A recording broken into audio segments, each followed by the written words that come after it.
তখন তিনি এসে প্রভু যিশুর কাছে বললেন, প্রভু যিশু, আমার ছেলেটিকে আপনি বাঁচান। আপনিই পারেন একমাত্র আমার ছেলেকে নতুন জীবন দান করতে। আপনার কাছে সেই শক্তি, সেই ক্ষমতা রয়েছে। তাহলে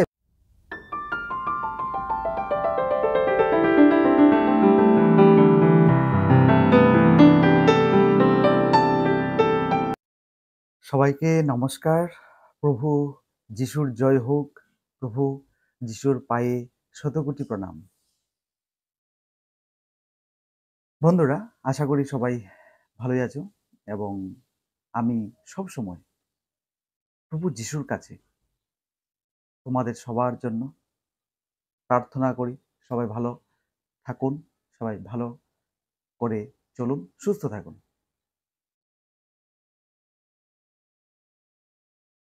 আমরা প্রতিদিন প্রভু যিশুর বাণী প্রচার করি, প্রভু যিশুর সম্বন্ধে আমরা বলি। আমরা জানাতে চাই কিছু কিছু সুসমাচার, যেগুলি প্রভু যিশু আমাদের চান আমরা সবাইকে বলি, সবাই জানুক, আরো বেশি করে বুঝুক, আরো বেশি করে প্রভু যিশুকে স্মরণ করুক। আজকে নতুন আবারও একটি ভিডিওতে সবাইকে স্বাগতম। আমরা প্রভু যিশু সম্পর্কে অবগত আছি, আমরা জানি। আর যারা আমরা জানি না, আমরা বলে থাকি যে উনি কে, বা কি ছিলেন, বা কি করেছেন। ওইগুলো সব প্রশ্নের উত্তর আমরা অনেক ভিডিওতে, আমার আগের ভিডিওগুলোতে আমি দিয়েছি। আর আজকের এই ভিডিওতে আমরা আরেকটি নতুন বিষয় আমি বলবো বা বলতে চাই, সেই জন্যই ভিডিওটি আপনাদের সামনে নিয়ে এসছি। প্রভু যিশুকে আমরা যদি বিশ্বাস করি, দেখুন, একটি বিশ্বাস যে আমার একটা কিছু হয়েছে, সেটা সেরে যাবে, সেটা ভালো হয়ে যাবে,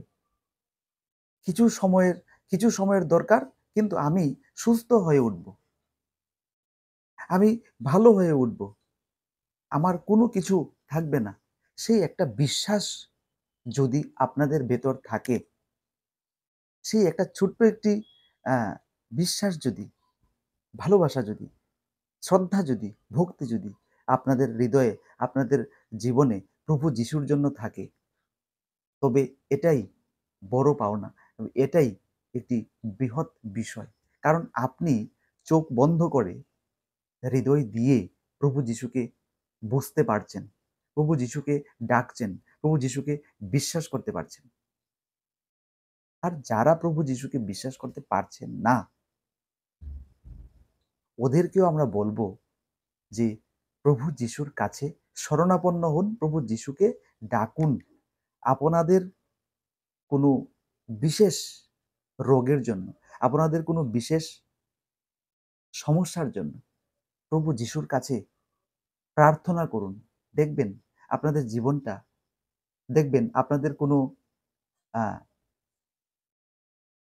বিশেষ কোনো যে কাজ, সেটা যেটা হয়নি, সেটা নিমিষে হয়ে যাবে। আপনি একটি নতুন একটি জীবনের মুহূর্ত দেখতে পারবেন। একটি বিশাল আকারের একটি জীবন আপনাদের চোখের সামনে ভেসে উঠবে। জীবনটা যেন পরিবর্তন হয়ে গেছে। আগে কি ছিল আর এখন কি রকম আছে। প্রভু যিশুর অনেক অলৌকিক কাজ আমরা আগেও আলোচনা করেছি। আর আজকের এই ভিডিওতে তো আমরা বলছি, আলোচনা করব যে প্রভু যিশু,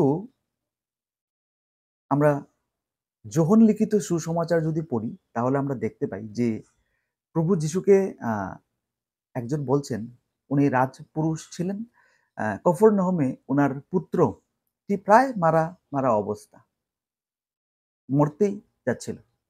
তখন তিনি এসে প্রভু যিশুর কাছে বললেন, প্রভু যিশু, আমার ছেলেটিকে আপনি বাঁচান। আপনিই পারেন একমাত্র আমার ছেলেকে নতুন জীবন দান করতে। আপনার কাছে সেই শক্তি, সেই ক্ষমতা রয়েছে। তাহলে বন্ধুরা দেখুন, ওই রাজপুরুষটির একটা দৃঢ় একটা বিশ্বাস ছিল প্রভু যিশুর প্রতি। সেই বিশ্বাসটা উনার পুত্রকে বাঁচিয়েছে। তখন প্রভু যিশু বললেন যে, "যাও, তোমার বাড়িতে গিয়ে দেখবে তোমার পুত্রটি বেঁচে রয়েছে। ও বেঁচে উঠেছে। ও ও ভালো আছে।" তখন প্রভু যিশুর যখন উনি বাড়িতে গেলেন, বাড়িতে যাওয়ার পর জিজ্ঞাসা করলেন যে, "আমার পুত্রটি কখন ভালো হয়েছে? কখন সে আবার একটি নতুন জীবন পেয়েছে?" তখন ওর বাড়ির অন্যান্য সদস্যরা বা যারা ওই জায়গাতে ওখানটায় ছিল, তারা বলল যে, "ঠিক এতটা সময় আপনার ছেলে ভালো হয়ে গেছে।" তখন সেই রাজপুরুষটি ভাবতে লাগলো যে, "হ্যাঁ, প্রভু যিশু তো ওই সময়টাতেই আমাকে বলছিল যে আমার পুত্রটি ভালো হয়ে উঠবে। তাহলে আমার কাছে যদি বিশ্বাস থাকে, আমার কাছে যদি প্রভু যিশুর প্রতি শ্রদ্ধা থাকে, ভালোবাসা থাকে, ভক্তি থাকে, তবে আমার যে অপূরণ আ রয়েছে সেটা পূরণ হয়ে যাবে। আমার যে কাজটা বাকি রয়েছে সেই বাকি কাজটা আমার আ আ পূরণ হয়ে যাবে, ফুলফিল হবে। আমি জীবনে একটা নতুন কিছু পাবো। আর আমি যখন প্রভু যিশুকে আমার জীবনে প্রবেশ করাতেই পারছি না, আমি যখন প্রভু যিশুকে আমি ডাকছি না, আমি যখন প্রভু যিশুকে বিশ্বাস করতে পারছি না, তখন আমার জীবনটা সেই আগের মতোই রয়ে যাবে। আমি নতুন কিছু আমি আমার জীবনের সামনের দিকে আমি এগুতে পারবো না। আমার জন্য কোনো রাস্তা খোলা থাকবে না। কারণ আমি প্রভু যিশুকে আমার যে পথ রয়েছে, সেই পথটাকে আমি বন্ধ করে রেখেছি। আমি খোলা এটা হইনি। আমি সবার কাছে বলব যে, আপনারা ডাকুন, মন দিয়ে ডাকুন, মন দিয়ে বিশ্বাস করুন। প্রভু যিশু আপনাদের জীবনেও আসবে। যে কাজটা বাকি রয়েছিল সেটাও পূরণ হবে। যে রোগ আছে, যা আ আপনাদের জীবনের যে বিভিন্ন সমস্যা আছে, সেগুলো দূর হবে।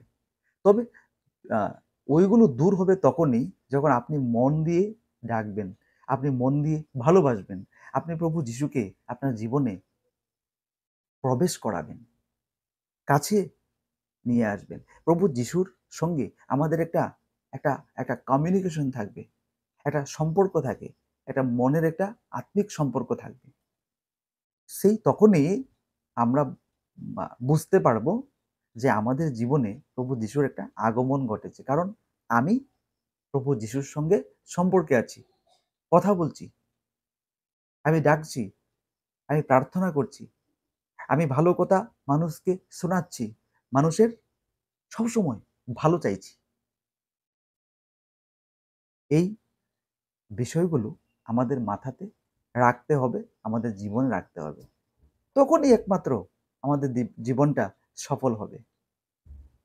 আর যদি কেউ অবিশ্বাস করে, আর যদি কেউ প্রভু যিশুকে দূরে সরিয়ে দেয়, তখন ওদের জীবনটা অন্ধকার জন্য থাকবে। সেখানে শুধু অন্ধকার থাকবে। সেখানে আলো স্পর্শ করতে পারবে না। আর দেখবেন জীবনটা যেন এলোমেলো হয়ে গেছে। সেখানে আর কোনো আলো নেই। সেখানে আর কোনো জ্যোতি নেই। প্রভু যিশু বলছেন, "আমি এই জগতের আলো। আমাকে যি যিনি অনুসরণ করে সে কখনো অন্ধকারে পড়ে না। তাকে কখনো অন্ধকারে থাকতে হয় না।" আমিও সেই একই প্রকারে বলবো, সবাইকে আমি বলবো যে প্রভু যিশুকে চিনুন, সময় এখনো রয়ে গেছে। সবাই ভালো থাকবেন, সবাই সুস্থ থাকবেন। প্রভু যিশুর চরণে আবারও শতকোটি প্রণাম করে আমি আমাদের আজকের ভিডিওটি শেষ করছি। আমিন। হালেলুইয়া।